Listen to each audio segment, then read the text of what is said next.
Hello, hello, hello. Good evening. Welcome to Tasting Tuesdays. It's 7 p.m. Welcome. There's the back screen of the winery. Nice to see everybody. Let's see who's here for the first time. Let's see. All right, no one yet. All right, Cindy, first one to say hello. Good evening, Cindy. Hope you're doing well. There's James, there's Laura.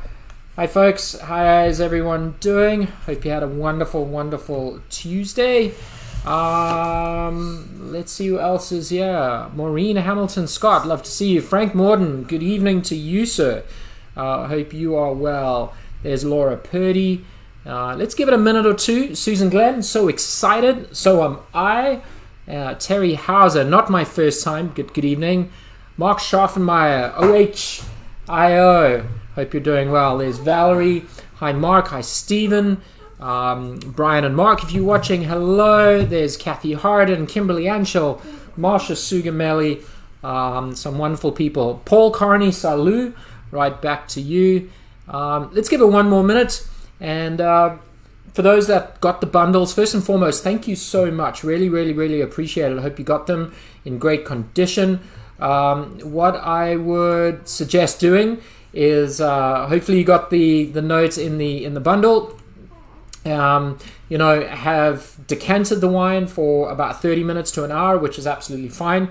What I would do is also pour them in, sorry, I look like a wreck, but pour them in two glasses. I've got mine. Pour them in the same glasses. So we are doing a side-by-side comparison talking about Merlot as well. So let's see what else is there. Who else is here? Susan Swain. Hello from Florida. It's lovely to see you, Susan. Thank you so much for joining. Michael France, Kim and I are excited to do this tasting, as are we. Mark Joseph. Hi, Stephen. Hi, Mark. Hope you're doing well, buddy. It's good to see. Lots of love to you and the fam. Janine is there. Melissa Oliver. And yeah, we've got the gang.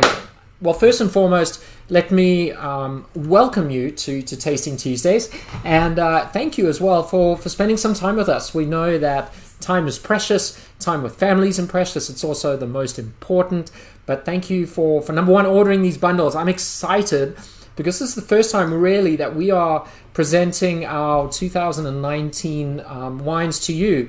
It's a little bit scary when you do that for the first time because you're now opening yourself up to criticism.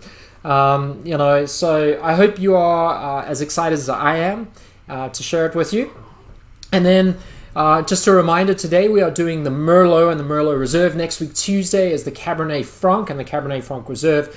And the following Tuesday is the big one. It's the two Cab Savs, the 17, which has been in barrel for almost 3 years, and the 2019, which we're super excited about. So if you're there and you're good, let's get going and talk about a grape that I think is underappreciated, undervalued, but is one of the most phenomenal varietals of the world. And of course, we're talking about Merlot. Third most planted varietal in the world, most planted varietal in France. And that has got to tell you something. So, I am not ordering Merlot. If we order Merlot, we're leaving. I am not drinking effing Merlot. You remember that line from Sideways, Miles, who basically crapped on Merlot and said it was rubbish because it was too easy drinking. Guess what happened after that? Merlot sales tanked. Why would you deny yourself drinking a phenomenal wine from a fictional character from a movie 13 years ago? Right? So what is Merlot? What's its parentage? Why should we pay attention? And then how do we make it at Keswick Vineyards? What are we doing with it? Let's try them side by side. Let's get some feedback. I've got my beautiful wife sitting right next to me. We're going to try and get to as many questions as possible. So, Merlot. Earliest recorded mention of Merlot was in 1784 in the Libournais region of France. But it was only in 1824 that it actually appeared in an article. And it was suggested the name came from the local blackbird called Merlet or Merlot. Those that speak French, let me know if I pronounce that correctly. And like I said, it is the most widely planted varietal in France, which, again, if the French are the benchmark of wines, the fact that Merlot is so predominant, even though it only makes up about 25% of the blend, but makes up 50 to 60% of the plantings. And we'll talk about that in a little bit as well. Parents, What are the parents of Merlot? Number one, Cabernet Franc. UC Davis in the late 1990s actually found out that Cabernet Franc is actually one of the parents, but it's actually a half sibling of Cabernet Sauvignon, Malbec, and Carmenere. And then in the late 2000s, they actually found that the mother of Merlot was a vine colloquially known as Madalena. So it's interesting. It's got pedigree. If you think that it's somewhat related, half sibling wise, to Cab Sav, Carmenere, and Malbec, very famous Bordeaux varietals. Its parent is Cabernet Franc. You know, we're talking about a varietal that really does well. You know, it's exploded in the world. You find Merlot everywhere in Europe, Bordeaux, in Italy, obviously in the New World, in South Africa, Australia, New Zealand, California. A couple of its traits viticulturally. So before we're talking about it, we are talking, let's see if I can do this. We're talking about a barrel tasting. So we're talking about wines that have been taken directly out of the barrel. All right, so they're not quite done. They're going to sort of show what these wines have the potential to be, but there's still a little bit to be done, right? There's still some aging to do. There's still some fining to do if we chose to do so. So we're talking about a wine that has been taken directly out of the barrel. It's unfined, it's unfiltered. It's also not sulfured. Sulfur, as you know, is a preservative, is an antioxidant. These wines have very little sulfur in them as well. All right, and that's very important. So Keswick has a couple of plots. But what I really love about our vineyard is our soil. So one sort of viticultural sort of aspect of Merlot and a lot of other grapes, it really thrives in well-drained soils, and that's really important. Now, Virginia itself gets a heck of a lot of rain. We're talking about 40 to 45 inches in normal years. 2018, as you know, we've spoken about this quite a few times, that we had up to 90 inches of rain. So planting vines on correct soils, and in this case, we're talking about well-drained soils, is critical.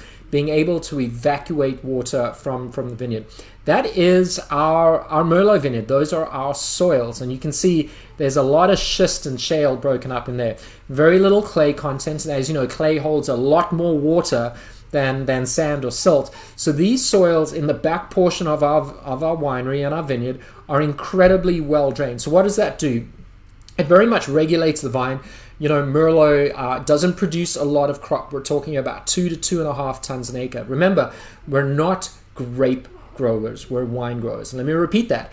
We're not grape growers. We're not selling our grapes to make a profit. In other words, if we were selling grapes as a grower, tonnage is incredibly important if wineries that buy our fruit are paying by the ton.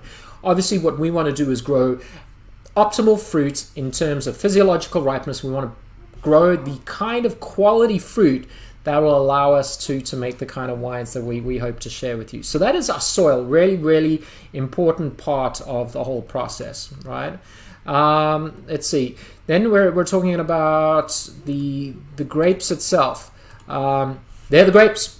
That's a photograph of this year. You can see they're pretty loose clustered. The grapes are not on top of each other, which is really important. But Merlot actually is a thin-skinned varietal. So it does have a tendency to rot in given years. So opening up the canopy, and you can see that canopy is open. The fruit has actually been exposed to sunlight. You can also see they're green. They haven't gone through veraison yet. And veraison is when the chlorophyll in the grapes turn to anthocyanins, and those green grapes will start turning red as well. So loose clustered. It's an early ripening varietal, which is really fantastic in this part of the world if you don't get frost. If you get frost, because it's an early budding varietal, it can be susceptible to frost. But it ripens 2 to 4 weeks earlier than Cabernet Sauvignon and Cabernet Franc at our property, which is great. So a lot of times you can get really ripe Merlot, and then you get those sort of late season rains, and you get those Cab Francs and Cab Sauves that are not quite there. So if you find Merlot is incredibly popular in Virginia, it is in most of the Bordeaux blends that you find that do incredibly well, it plays a major role. So 2 schools of thought when we talk about Merlot. The international style. What is that? Later picking, physiological ripeness, tannin, structure, body, hedonistic fruit. What I think of more as a European or an old world style, pick it a little bit earlier, freshness. vibrancy, acidity, soft, medium-bodied. Sometimes you get a little bit of that sort of leafy, herbaceous, vegetal kind of notes, which I actually don't mind, especially when it comes to Merlot. I don't mind sort of the Provençal herbs, but if you think of sort of Bordeaux and you think of the right bank, you think of Pomerol and Saint-Emilion, I think that sort of really is sort of the benchmark of that European or that old world style. Freshness, vibrancy, lower alcohol levels, 13.5%. So two very, very different styles of grapes. But at our property, we want to pick on freshness and vibrancy. It's, I think, acid and acidity in wine is something that we sometimes lack. It's something we don't pay too much attention to, but we have, and we do.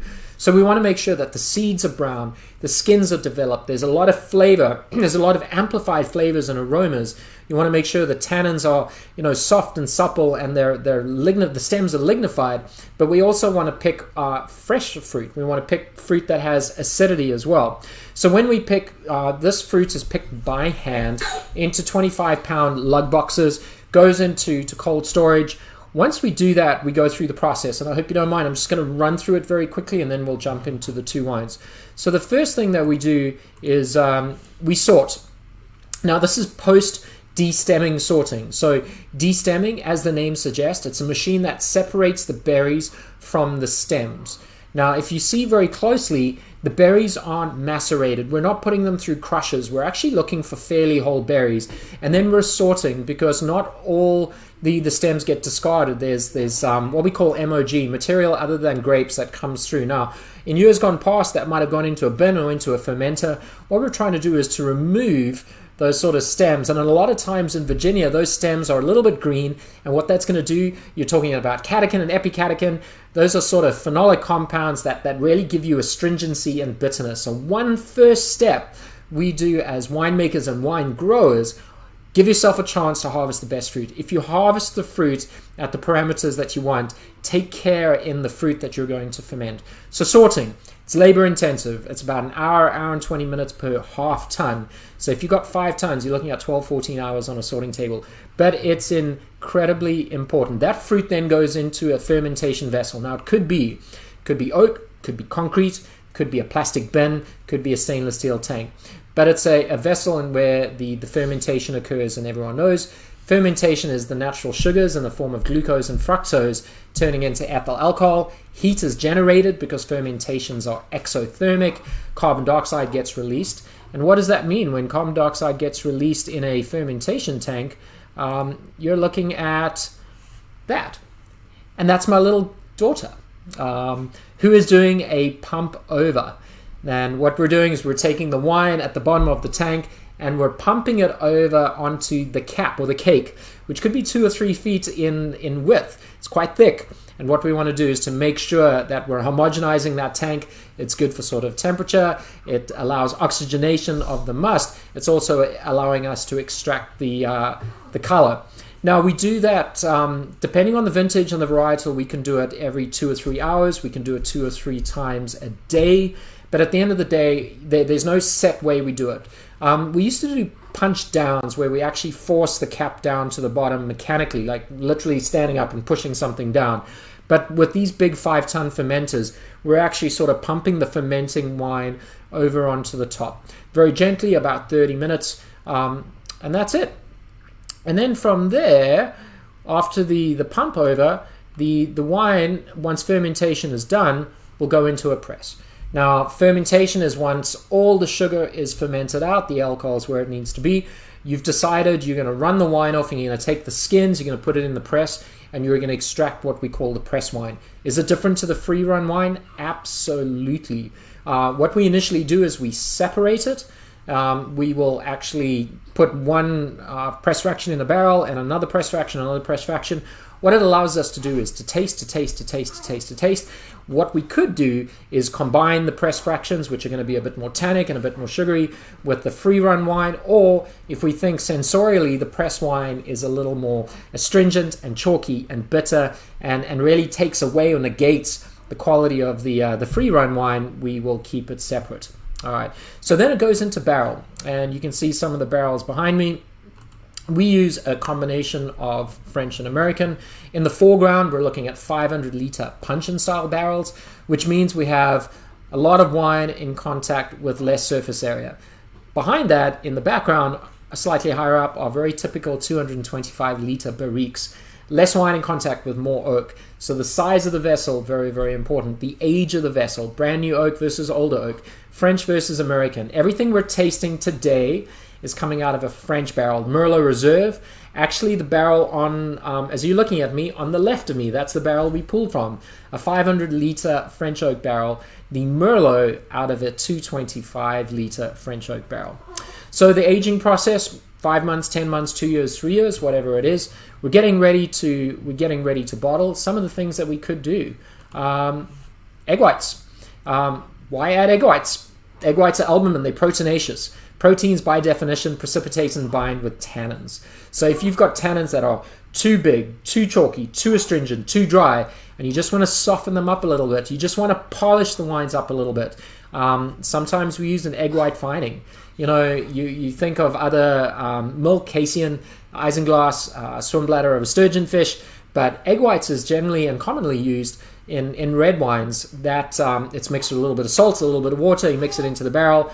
It sits in there for about a month. We draw the wine off it. We might choose to run the wine through a coarse filter to pull any residue out. We do and don't do this. We do sometimes fining and filtration. We sometimes do unfined and unfiltered as well. It all really depends on the quality of the vintage. First and foremost, it's not the quality of the wine. It's really the quality of the vintage and the quality of the fruit. And then if we do due diligence and we handle the wine gently in the cellar, remember, our job is to amplify in the glass that you have in front of you everything that makes that wine unique. And that's an expression of where the grape grows. And that's really, really important. And the way we do that is we do a lot of tasting. I taste a hell of a lot of wines, to be honest with you. We pull wines out of the barrel and we sample them every week or two. We want to make sure that the wines are developing the way we hope they would. We want to make sure that the barrel that we've chosen to put our wine that we've worked so hard on, that the oak is not becoming the first thing you smell, the first thing you taste. You know, we want to make sure there's balance. And again, when we talk about balance, we're talking about a harmonious interaction between the components of wine, which are really, you know, the fruit, the alcohol, the acid, and the tannin. Barrels are phenomenal vessels. They do a lot of wonderful things for the wine. But we want to make sure that it's not the first thing you taste. It's not the first thing you smell, you know, because if a wine smells like a barrel, it's just generic. There's a lot of other wineries out there in the world that use the exact same barrels that you have as well. So a lot of tasting. I wish we had a formula. I wish we had an algorithm which told us how we could make wine. You plug in the acid, the pH, the CA, the YAN, and the extract and all that nonsense, and it says this is what you do. So a lot of what we do, we rely on our sensorial kind of our nose and our eyesight and our palate, and we taste and we taste and we taste. And if you've come into the tasting room, a lot of the times you'll see me just come in with a glass of wine and say, hey, what do you think? It's important because at the end of the day, it doesn't matter how we made the wine. At the end of the day, it's how it smells and how it looks. But that's the process. And that's the process that's true for all of our red wines. Starts off with great grapes. And in Virginia, you're going to get incredible years where you get phenomenal fruit. You think of 9, 10, 14, 16, 17, and 19. You're going to get years where Mother Nature just is not cooperative. You know, you're talking about 3, 11, and 18. Those years are a bit more tricky to kind of make the wines that we would want to sort of present to you, because at the end of the day, our job not only is to reflect in the glass how the grape was grown, is to get you excited about drinking wine. Not only drinking wine, we're drinking Virginia wine and then drinking Keswick wine. So hopefully what today's going to do is get you excited about drinking Merlot. I think that is pretty much about it. So let's jump into it. 2 glasses. I've got the Merlot on my left, Reserve on my right. What is the difference? You know, so what is the difference when we talk about a Merlot versus a Reserve, whether they're block designated? It doesn't mean per se to you that one wine's better than the other. What it does mean is that it's our way of explaining or communicating to you, the consumer, what we think is a wine that maybe gives a little bit more, maybe a bit more complex, maybe a bit more exciting, maybe a bit more sort of layered, maybe something that's more age-worthy. But it doesn't mean that the Reserve is better than the house. It doesn't mean the block is designated is better than the Reserve as well. So, two differences. The Merlot, fruit planted in 2000. The oldest block on the estate, the Merlot Reserve, block planted in 2014. Two different clones. Now, what is a clone? A clone is literally a cutting taken from a mother plant or a vineyard elsewhere in the world. That cutting and that vine, which is then grafted onto a rootstock, is genetically exactly the same as the plant from which the cutting was taken, right? It doesn't mean that you take 5 different clones and all of a sudden you build up 5 different complexities. You know, why do we choose clones? It could be for early ripening, thicker skinned, looser clustered, doesn't produce a lot of foliage, has a certain flavor profile. There's a wide variety of clones because natural mutations do happen in the vineyard, all right? So these are 2 different clones. The Merlot's fruit, obviously a little bit older, but planted at 808 vines an acre. The Merlot Reserve, that was planted in 2014, so it's a lot younger. It's 14 years younger, but it's high density planting. It's actually at 1,200. You know, you got 50% more vines in the younger vine. And why is that important?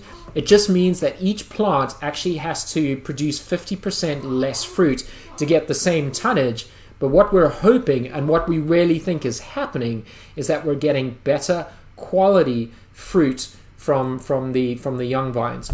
I love both wines, so let's have a look at it. So the first thing we do, you got to look at the color, and if you have a sort of a white background, hold the wines up to that white background and have a look. So unlike sort of Petit Verdot or Cabernet, a lot of times you're going to get these really dark purple, magenta kind of colors. These Merlots are beautifully extracted. They're nice and dark. But one thing that sort of kind of hints to me that this might be Merlot is if you look at the edge of the rim, it sort of has a slight orange, sort of brick red kind of tinge to it. So I don't know if you see that. If you hold it up against the background, you know, a sort of a brick red, orange tinge on the edges. Is there a color difference between the two? In my opinion, it's hardly perceptible. But I think both of these wines have incredible color. So visually, you're excited about taking a wine. I mean, if this Merlot was pink or light, you know, you wouldn't be that excited when I said this was a Merlot or Merlot Reserve. So obviously what we're going to do now is we're going to sniffy sniff, right? And again, you're going to swirl the wines around.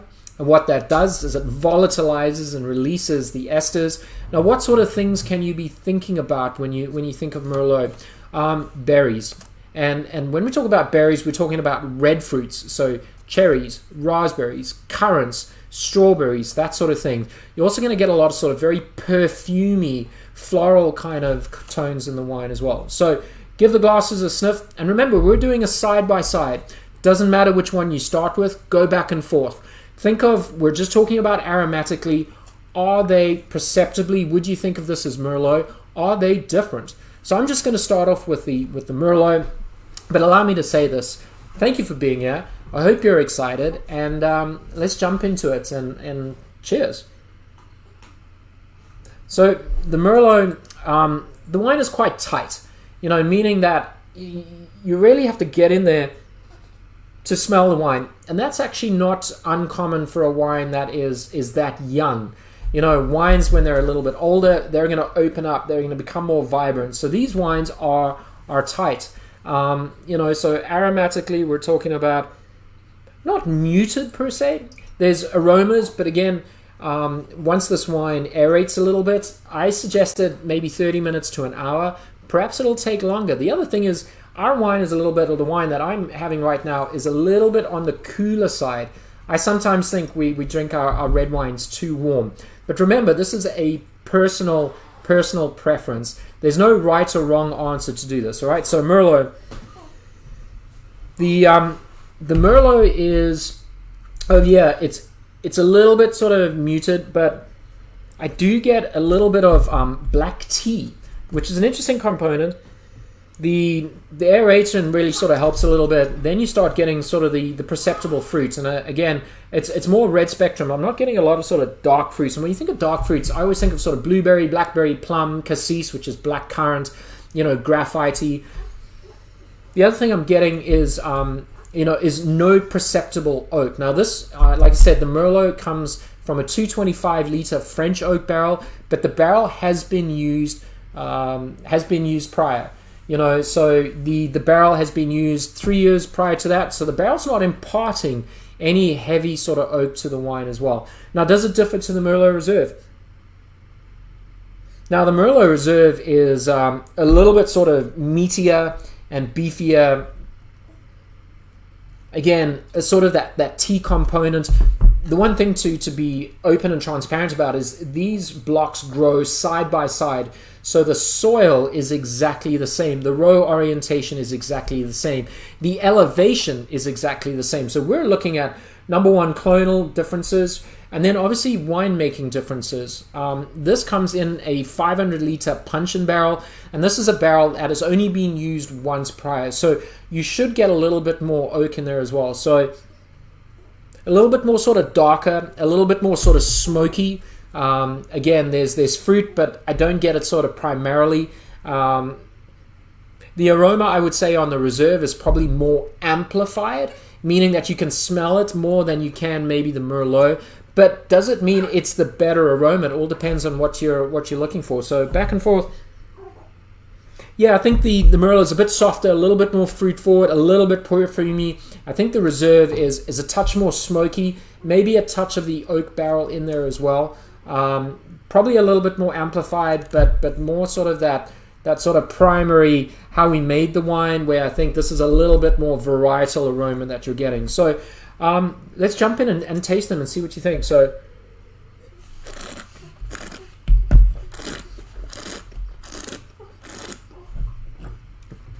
well, this is why I think you really need to pay attention to Merlot, because Merlot is a ballerina. Cabernet Sauvignon is a freaking linebacker. What I mean by that is both are powerful, but ballerinas are graceful and they're elegant. And I think what I love about Merlot is when you think of the tannins, they're very soft and silky and supple and round and rich. It's also got lovely acidity. Now, acidity perhaps you pick up more on the front of your palate. So again, just to confirm, obviously, but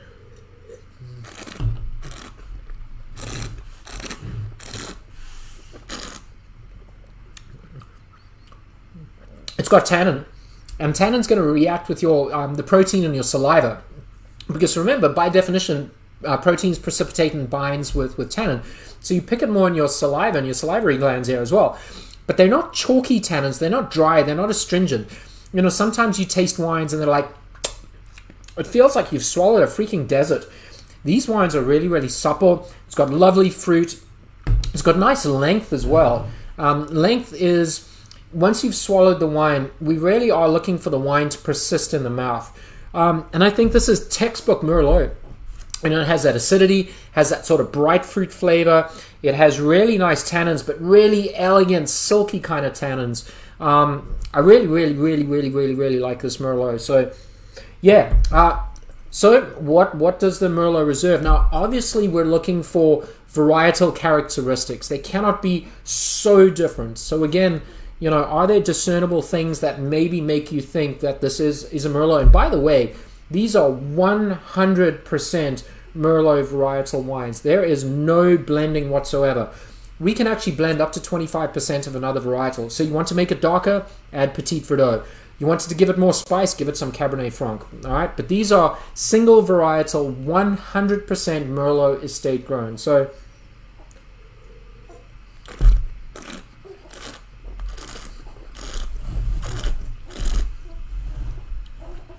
all right. What I really think about the Merlot Reserve, structurally, this is the bigger of the two. It doesn't quite have the acidity and the sort of the vibrancy of the Merlot. This is a little bit more sort of grippy. And again, grippy is a funny word, but I use grippy where it's like perception of tannins. Tannins that are soft and silky, that's great. But grippy is, you can feel them, but we're not talking astringency and bitter. These wines generally only see about 8 to 10 months in the barrel.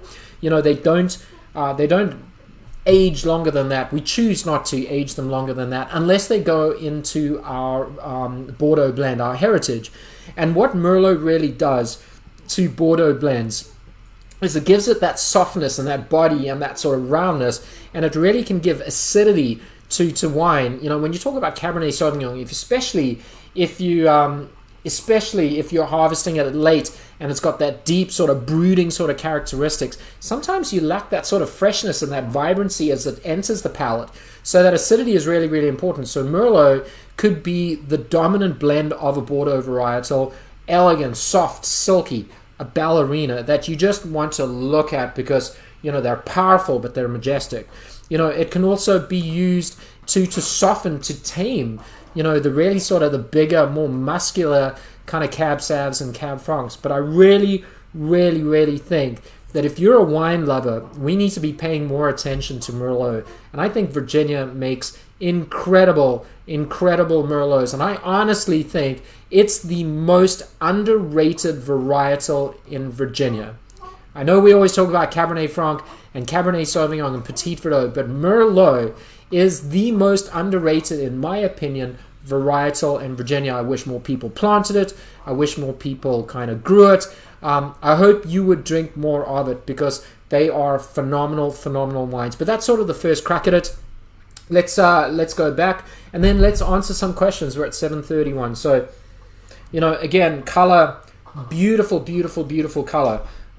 Pretty uniform, maybe that sort of orangey around the edge, which always sort of suggests that maybe there's Merlot in there. Yeah, the Merlot now is starting to open up. It has this really beautiful core of red fruit. It is quite floral, it's quite perfumey. Really, really sort of pretty nose. If you close your eyes and, you know, you almost think you want to make a candle out of this and smell it in your house. It's that sort of pretty. So, yeah, definitely the acid. You know, the oak is there, but it's really well sort of balanced, I think. Very bright, very punchy kind of Merlot. Lots of red fruits. I would say this is textbook Merlot. You know, it's got nice length. I would say this is a medium to medium bodied kind of wine. The alcohol is medium, medium plus. It's not a big, high alcohol kind of wine. Back to the... Yeah, definitely a little bit more smoky, you know, sort of grilled meats maybe. A little bit more sort of charred oak, and perhaps that's the barrel. Because it is a 2-year barrel. Intriguing, but maybe a little less fruit forward. But certainly a touch more sort of amplified in my mind.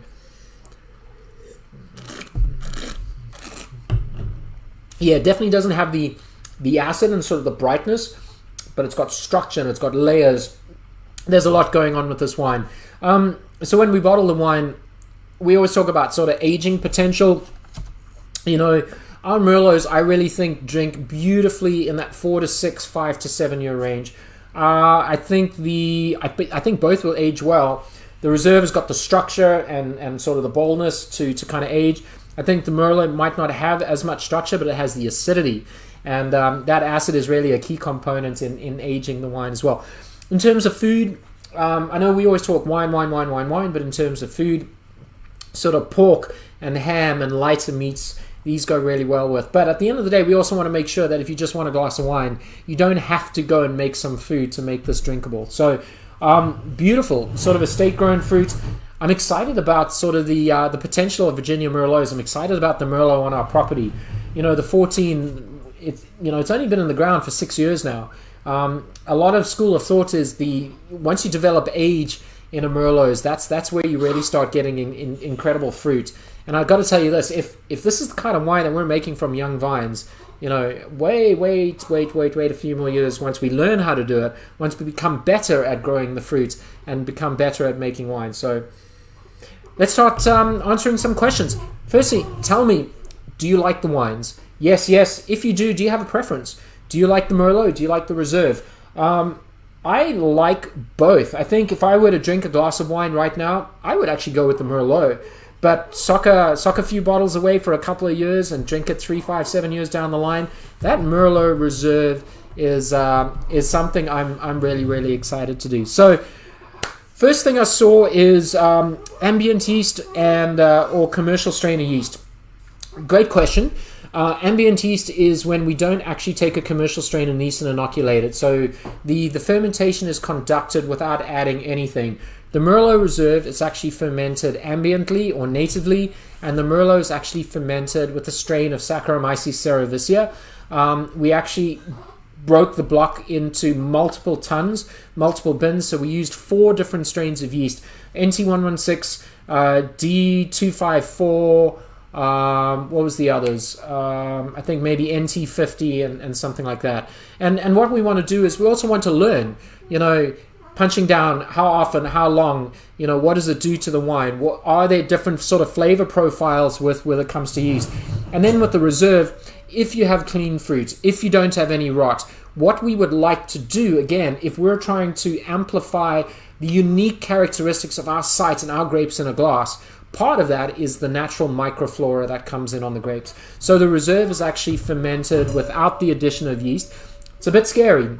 Doesn't kick in as much. You don't know if it's going to finish. You don't know the flavor profile. You don't know how much food to add. So it's somewhat risky. But I think if you get it right, it offers complexities that are a little bit unique. And actually, again, last week we were talking about wines that are intellectual, wines that make you think, or wines, if you're not into sort of the intellectual part of wines that have to make you feel. There's nothing worse than going, that's a $10 bottle of Merlot that I can get at Trader Joe's. We really want you to go, oh wow, that's Merlot. Wow, that's Merlot, and that's Virginia Merlot. That's what we're really, really, really trying to do. So let me turn it over to Kath. Let me see what questions there are, and let me see if I can answer them. And if I don't get to all of them tonight, I promise you I will answer them all tomorrow morning, so bear with me. So where do we start, sweetheart?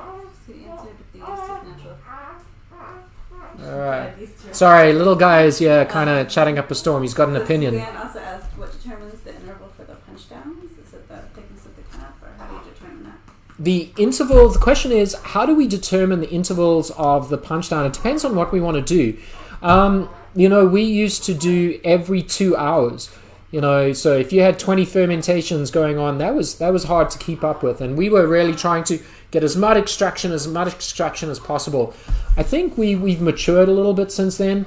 We've got better fruit on the crush pad, which I think has been something that has been noticeable. But what we really are trying to do is to make wines that are a bit more elegant, a little bit more softer. Wines are a bit more balanced. I really think Virginia needs to look more to Europe than to California. So we've actually saying that sometimes less is more. We don't want a ton of tannins. We want tannins, but not at the sacrificing of acidity and fruit. So we've actually been punching down maybe 3 to 5 times a day. We'll punch down for 30 minutes. We'll make sure the cap is nicely submerged, that we get a very sort of a homogeneous mixture. But a lot of it is done on taste and palate and sensorial. We don't have a set way we do it. Every year is different, but that's a really, really sort of great question. Then Sarah Young asked, and a couple other people asked if they can still get these tasting samples of the wines. Can you still get the tasting samples of the wine? I would say that if there's enough demand for it, absolutely. We want to make sure that we can get these wines to you. We want to share these wines with you. If you love wines, I think there's some wines that you're really going to enjoy drinking. So send the tasting room an email, Keswick Vineyards, tastingroom@keswickvineyards.com, or send me an email, sbarnard@keswickvineyards.com, and we would love to see if we can help you with that. So absolutely. And Adam Rocco asked, were these wines fined with egg whites? Adam says, are these wines fined with egg whites? Not yet, no. These wines are taken straight out of the barrel. The Merlot is in the tank. It's blended. But we haven't decided whether we're doing that or not. I would say the choice of using egg whites or any fining agent is really to sort of change the sort of lactic and the tannin sort of content of the wine. What I really like are these tannins are actually quite soft and supple. There's no sort of greenness, there's no sort of herbaceousness where I mean stemmy and sort of chalky and bitter. That's when we might look to soften. I mean, we're dealing with 2019 vintage wines. 2019 was an incredible vintage. Seeds were brown, skin physiological ripeness was there. I don't think we've over extracted. I think the tannins are well balanced. I think the alcohol is moderate. There's no heat or warmth that comes from it. There's no sort of jammy flavors where you think you've picked the fruit a little bit too ripe. I love the acidity, especially on the Merlot. But I would suggest that we are not going to find these wines at all. We'll probably play around with sort of laboratory trials where we'll do it on a microscopic level, a glass or two, to see what that would do. But the other thing you got to remember is that we want these wines to age. We don't want them to reach that peak potential in a year or two, and then after 3 or 4 years become dull and past their prime. We want to make sure that they're drinkable, but we really want to make Merlots that you can put away in the cellar. Because the one thing we never talk about is what time does to a bottle, how that influences the aromas of the wine and the flavors of the wine. And I think these wines, as good as they are right now, with time in a bottle of 3 to 5 years and beyond, these wines can be incredible. And I think the tannins are of a nature that we, at this point in time, I would say we would not and do not need to find. Let's see, which one had the green pepper? Will avoid. I'm not sure. I don't get any green pepper on any of these wines, to be honest with you. That's just me. If you get green pepper or bell pepper on the wine, we're talking about BMPs, isobutyl, isopropyl, methoxypyrazines, which are two nitrogen-containing heterocyclical compounds. But I don't get any sort of greenness in the wine. I don't at all. I think there's maybe a herbaceousness, but when I think of sort of bell pepper, I think slightly underripe, picked too early. I honestly don't. I don't think we get that. I would say that these wines probably need a little bit of time in the cellar. I think the other thing is if you had a little bit in the sample glass, put the cork back in. Drink it the next day or the day after. But I think 4, 5, 6 years down the line, these wines are going to be incredible. But I don't mean to disagree. Again, at the end of the day, personal opinion is exactly what it's all about. At the end of the day, don't listen to me, the Muppet, who tells you what to smell and taste. Trust your palate. Drink what you like, how you like, when you like. If you smell bell pepper, that's what you smell. I personally don't. But thank you for the comment, though. I appreciate it. So, what other questions, sweetie? What's the time frame to bottle these? Time frame to bottle them. The Merlot actually gets bottled July 30th and 31st, and the Reserve gets bottled August 20th. The one thing about, and we'll talk about the futures and how you can buy these wines today for an added discount. Once these wines are bottled, you are able to get them irrespective of if they're released or not. But end of July and mid-August, the Merlot goes first, the Reserve straight after. And then I would say this as well. We have 2 additional Merlots that are coming your way if you're in the wine club. We have 2 block designates, a block 2 and a block 7, that are going to come your way. And this is just really experimental lots that really allow us as winemakers to push the boundary. And if you're in the wine club, you're going to get those wine club exclusive Merlots down the line. But that we're talking maybe 6 months to a year after this as well. All right.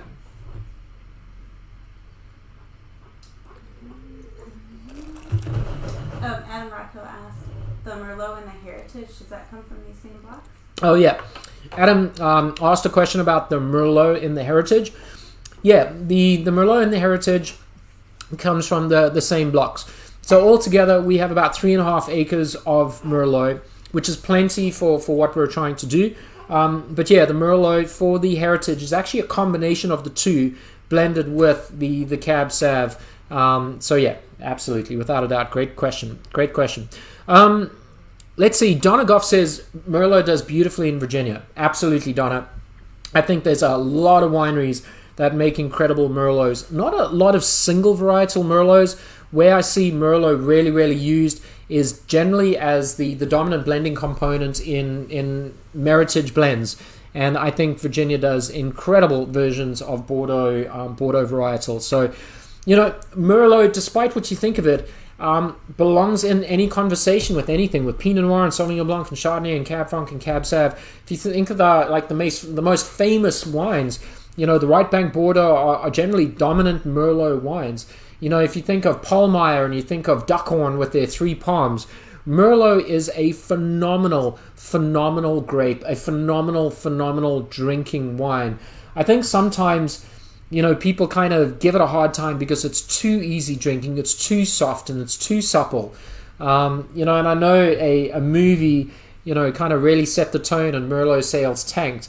And perhaps it was just, the character kind of portraying his own insecurities, and then all of us were like, oh God, Merlot's crap. Merlot's really not. Merlot is phenomenal. Merlot just gives you that sort of drinking experience. Sometimes for me, I don't want a lot of tannin. I don't want a lot of hedonistic flavors. I don't want to have to age a wine for 10 or 15 years to become drinkable. I think Merlot can give you complexity and layers and body, but it can do in such a way where it's elegant and graceful. I always come down to sort of the analogy of a ballerina versus a football player, and I think Merlot is a ballerina personified. It's so beautiful, it's so elegant, but it also kind of demonstrates the characteristics of its parentage.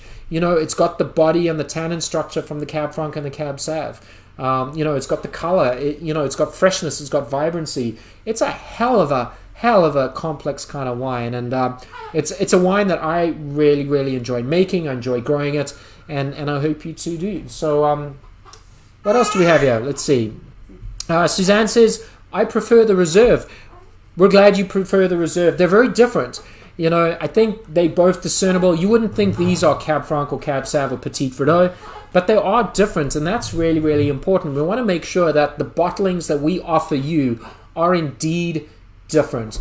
If you like one over the other, for us, because we're labeling this as a Reserve, we think this has just got a little bit more. It's got a little bit more complexity. It's a little bit more amplified. I think this is going to warrant and really reward you as a drinker 4, 5, 6 years down the line. But the Merlot is just beautiful. You can drink this now. Give this 2 or 3 years, sort of short to mid-term aging. This is going to be phenomenal. So let me talk to you about how you can get it, and we'll jump back into questions. So we're going to offer futures. And what is a future is you buy the wine now. You're sort of getting a hint of how the wine is made and what it might look like in the bottle. We still have to go through that process. So we're going to give you a slightly bigger discount than you normally get. 30% if you're in the Gold Wine Club member, 25% if you're in Silver, and if you're not a Wine Club member and you want to buy these wines, we're going to get you 10%. You don't have to buy 6 bottles. I hope you do. You can buy just one. You can buy one of each. Those discounts apply to 1 bottle, 1 case, or 10 cases whatsoever. You pay for them. They're futures. They're yours. We bottle the wines. We let you know when they're bottled. You come pick them up. So again, 30% if you're a Gold Wine Club member, 25% if you're a Silver Wine Club member, and 10% if you're not a Wine Club member. And if you're not a Wine Club member, you really should be, because if you love these 2 Merlots, we've got another 2 coming to the Wine Club members exclusively that are phenomenal. Other thing very quickly before I forget, and we'll come back to some more questions. Tomorrow night we're doing a Wine Club Zoom chat talking about the Les Vendanges Rosé and the Les Vendanges Viognier, the 2 wines that you got in your bundle. It's a little bit more interactive. We're going to get on screen. We're going to answer your questions. We're going to talk to you about the wine. So if you've got some time to waste with me tomorrow, 7 p.m. tomorrow, we'll send you the link. If you don't get the link, ask for tasting room. I'll get on our Facebook page as well. Let's see if there's any other questions, and then let's go back to the wine, finish up with a thought for the day, talk about next week's exciting Cabernet Franc lineup, and I would love to see what you think. So, do you want to mention again when these will be shipped out if you do order them or ready for pickup? Yeah, so the question is, when would they be available? The Merlot gets bottled July 30th and 31st. That wine will be available the following week. The Merlot Reserve gets bottled August 20th and will be available the following week. What I would suggest is actually picking the wines up from the winery. Temperatures right now are blisteringly hot, and we want to make sure that if we're going to do all this work to make these incredible wines, we don't want the wine sitting on the back of a UPS truck getting boiling hot and coming to you in less than pristine sort of conditions. So 1 week after bottling, first week of August, 3rd, 4th week of August for the Reserve. So, all right. So how many total months would that be in barrel for these? So we're talking 8 and 9 months, essentially. The other thing, by the way, the price point. Oh, we didn't talk about the price point. The Merlot, $34.95. The Merlot Reserve, $39.95. That was the question. But we're looking at 8 and 9 months. Longer than that. We could keep the wines in longer. If we use some of the Merlot for the Bordeaux blend, that obviously spends another year in the barrel. The other thing is these are single varietal wines. Another question. We could blend, but we don't. And the reason for that, to be honest with you, is Petit Verdot would make these darker. And again, if you look at a wine and it's visual, we really are trying to learn our vineyard. We're really trying to learn the fruit. So early on, we get an idea of what the fruit delivers. But it's also really, really, really important to drink these wines from our point of view at 3 years, 5 years, 7 years, and 10 years. I've got wines from 2002 and 4 and 5 that I'm still sitting on just to see how long, just to see how they develop. Part of our job, my job as well, is to take these wines and improve upon them, make better wines for you. To make sure that the wines next year are better than last year's, but never as good as the next. So single 100% varietal Merlots, no blending whatsoever. But $34.95 for the regular, $39.95 for the Reserve. Let's see. What are the alcohol levels? Dennis Sugameli, thank you. You and Marsha are always so kind. Alcohol levels are moderate. They're 14% and 13.8. And, alcohol, sometimes we're not looking for, the thing about alcohol is if the alcohol's a 15, you've picked the fruit really, really ripe. And what I find about Merlot is sometimes Merlot can be ripe and then it just is too ripe. And we don't want alcohol in the wine. Alcohol, it's going to make the wine taste hot. The fruit is going to come across as cooked and warm. There's nothing nice about that. So again, we're picking slightly earlier. We're trying to conserve the acidity and the freshness in the wine. 13.8 and 14%. I think both on the label say 14%, and that is accurate. These are medium plus in terms of alcohol, medium plus in terms of acidity, and I think the balance is there. So 14%. Dennis says no greenness. Thank you. I appreciate that. I don't get any greenness, but it's always lovely to see other people's opinions, and you're allowed to have an opinion, and you are allowed to have an opinion contrarian to mine. It's always nice to see what you think, and we want to know. If you don't like a wine, please tell me why you don't like it or how we can improve it. That is the job. Let's see what else. Janice Bryant. Should we be less for red, cellar temperature around 70 degrees? I'm assuming you're talking about aging. Long-term aging, I would try and keep the temperatures in the high 50s or the low 60s. And short-term aging, 70 degrees is rather warm, to be honest, but if you're going to drink the wine in a year or two, I don't think it's an issue as long as keep it away from sunlight.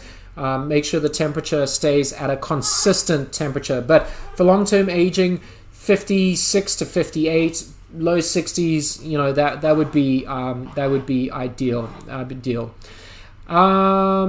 Michael says, how do you select the wines to sample out of the barrel for the tastings? Very, very good questions. Number one, we wanted to select varietals that we had two of. Part of these tastings, Michael, is it's sales, but it's developing a community and environment and educating and getting people excited about varietals and really sort of promoting Keswick and Virginia. I think that's really, really important. So we wanted to pick varietals that would show fairly well and varietals that we had at least two versions of. So Petit Verdot, we would have loved to have given you our 2019 Petit Verdot, but we didn't have another version to kind of compare it to. Cab Franc, I think you're going to love the Cab Francs next week, and I think you're going to love the Cab Savs. And we decided to give you our ultra premium Cab Sav, the 17 versus the 19. We have another two Cab Savs in the cellar that we could have done, but I think that's a direct comparison between blocks, different vintages. The other samples are just really talking about comparisons of viticulture or soils. So part of it is to make sure that we have something to discuss, something to get you excited about as well. Frank asked if you considered a Carbonic Maceration style. Frank Morgan, have you considered a Carbonic Nouveau style. So yes, I have, but let me explain what carbonic maceration and Nouveau is. It's very popular in Beaujolais with Gamay Noir. Carbonic maceration is generally intracellular fermentation, where it's whole bunches or whole berries that are kept under CO2 and they ferment from the inside out. Be very sort of light, very fresh, very vibrant. We have done it on a small level in a bucket or two just to see.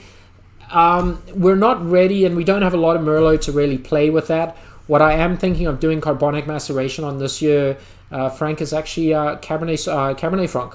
And I think there's some really, really cool things we can do with stem inclusion and carbonic maceration, along with very traditional ways of making Cab Franc that'll make really, really, really interesting wines. So do we think about it? Absolutely. Have we played around with it on a very small level? We have, but certainly not on a commercial level as well. Let's see. I had no idea Stephen is such a Merlot fanboy. I love Merlot. I'm really rooting for the underdog here, Frank. Everyone talks about Petit Verdot and Tannins and Cabernet Francs, and we're forgetting about the varietal that I really think makes some of the most alluring, endearing, the most beautiful wines in the world.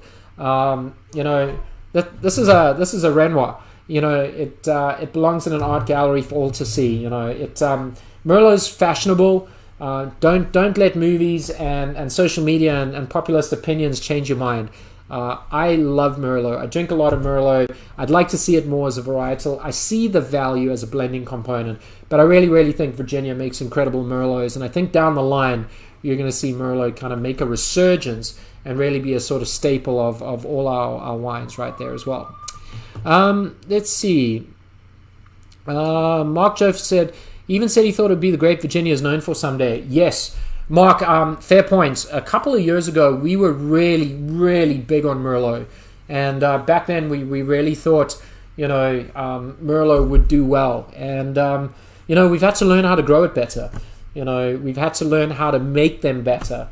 Cabernet Franc just exploded. Cab Sav for us, obviously, partly because not a lot of people do it. But we've been very, very sort of optimistic on Merlot. Now, we don't do it every year. That's the other important thing. We want to make sure that the varietals we come out with, we can increase the quality year in, year out, but then we can offer them year in and year out, and that's really, really important as well. But mark my words, Merlot is on a resurgence, it's on an upswing. Mark, it's a great question for you. You're in the industry, you're in the restaurant business. What do people think about Merlot? Are you carrying more Merlots? What's your favorite Virginia Merlot that you carry, if you do, on your wine list? Do you agree that Merlot is starting to take off and be in the same conversation as Cab Savs and Pinots and Syrahs, and I'd love to know your opinion. Let's see. Yeah, Susan says this is a bit different than barrel tastings in the past. Yeah, unfortunately, such as COVID and the world, that we would love to do this face to face and in person. We have so much fun doing it. We've just sort of the sign of the times, but hopefully none less entertaining, none less educational. I hope the wines are drinking in your glasses in your homes as they are. Yeah, I really, really enjoy them. So everything virtual, right? So it's just, sign of the world. Let's see. Do we just order the futures on your website? Yes, they are the featured wine on the website today. The following week, the featured wines will be the Cab Franc, and the following week will be the Cab Savs. The website, www.keswickvineyards.com. If you have any issues, reach out to one of us, to me or to Kath. The Tasting Room, 244-3341, extension 105. Karen or Sarah, we are here to help you and make sure we take your money and give you your wine. All right. So, but on the website, let's see. Can't wait for the Cab Franc. Neither can I. Really, really exciting. Any other questions? You want to come say hello? Pop your head in. Say hi. Here's my other little rugrat. Mwah. Do you like Merlot? Yeah. Okay, there you go. From the horse's mouth. She loves Merlot. You have never tried it, by the way. Okay. But on the homepage, you can get it. For tomorrow, what do we need again? Heading out of town and make sure what we want to pack. So next week, Tuesday, is the Cabernet Franc, Janice. 2 really good glasses, the same size. Your wines, keep them nice and cool. You want to take the Cabernet Franc and the Cabernet Franc Reserve. So let's just go through the wines once more. You know, they've sat in a glass, they've been decanted, but how long will the futures be up on the website? That is a really, really good question. How about we keep the futures up all the way through Monday of next week, and we'll take it down, and then next week Tuesday. So let's keep it up for 6 days, and the following Tuesday we'll put the Cab Franc on. So if Sarah or Karen are online and looking, let's keep them up on the homepage as the featured wine for a week. We'll do that just to make sure you get every chance. Excuse me. So just to finish up, we're at 8 o'clock. Again, I appreciate your time. Let's just go through. The Merlot is beautiful. You can drink it right now. It's gorgeous. It's fruit forward. I think it's textbook. You know, it's vibrant. It's bright. It's really pretty, and I really love the texture. Merlot Reserve, just a little bigger, a little bit more powerful. One for the cellar. You know, the fruits underneath a little bit more sort of smoky and dark. A little bit of tobacco, a little bit of black tea, but really, really interesting. Really, really, really interesting. So, yeah, let's finish up. And number one, hope you guys are safe. Hope you're doing well. I know COVID cases are on the rise. Take care of yourselves. Take care of your families. You know, all we can do is take care of ourselves, and that's how we're going to beat those damn things. So, want to send you a lot of love and best wishes to you and your husbands, your significant others, your wives, your daughters, you know, your family. Give them love, give them hugs. And then more importantly, we just want to say thank you. You know, again, we know that you have many, many options of wine in Virginia and elsewhere. We appreciate, really we do, the fact that you support us, that you drink our wines, and that you join us for these tastings. You know, we are very sort of humbled by the fact that you do that. Shout out to Mark and Brian, obviously. You know, I haven't seen Mark for a while, my brother-in-law, and obviously Brian as well. I hope you guys are doing all right. Frank Morgan, I'm glad you got the wines. I just want to say Frank is a phenomenal sort of ambassador of Virginia wines. Check out his blog, Drink What You Like. Phenomenal guy as well. Hope you and your family are doing well. I hope you love these wines. I do. I think the next two, you know, Cab Francs are just going to blow you away, and then I'm really, really excited about the Cab Sav. So just to finish up, $34.95, $39.95, the Merlot Reserve. The Merlot gets bottled end of July. The Reserve mid-August. 30% discount if you're a gold member. 25% if you're a silver. 10% if you're not a wine club member. But why aren't you a wine club member? And then tomorrow, if you want to join us on Zoom just for a chat, just to chat about the Rosé and the Le Vendage Viognier. You know, interactive, one-on-one again. Same time, same place. So, let's see. Yeah, so if I haven't mentioned you and I haven't seen you, I apologize. Thank you for joining us. So let's see. I see Al Schoenberg's on there. Jay Humphreys. Kathy Clifton says, love all your reds. We appreciate that, Kathy. Love you dearly, and hope you and your family are well. And yeah, so let's sign off. And the way we sign off is with a half full glass of wine. So we want to say cheers to your health, to your well-being. Remember to be kind and practice kindness and tolerance. You know, people are still phenomenal. The world is still a great place to live in. America, we're still grateful to be in this part of the world. Cheers to you. Cheers to your family. Thank you so much for joining us. We will definitely see you next week, Tuesday. I hope you'll be there too. Website, keswickvineyards.com. Get your wines. We'll make sure if you want the bundles, we'll get them to you. We'll keep it on the website for another 6 days. Go order. We want you to have these wines. You're not going to be bummed that you do, especially 4 or 5 years down the line. So God bless you all. Thank you so much, and have a great evening and wonderful week.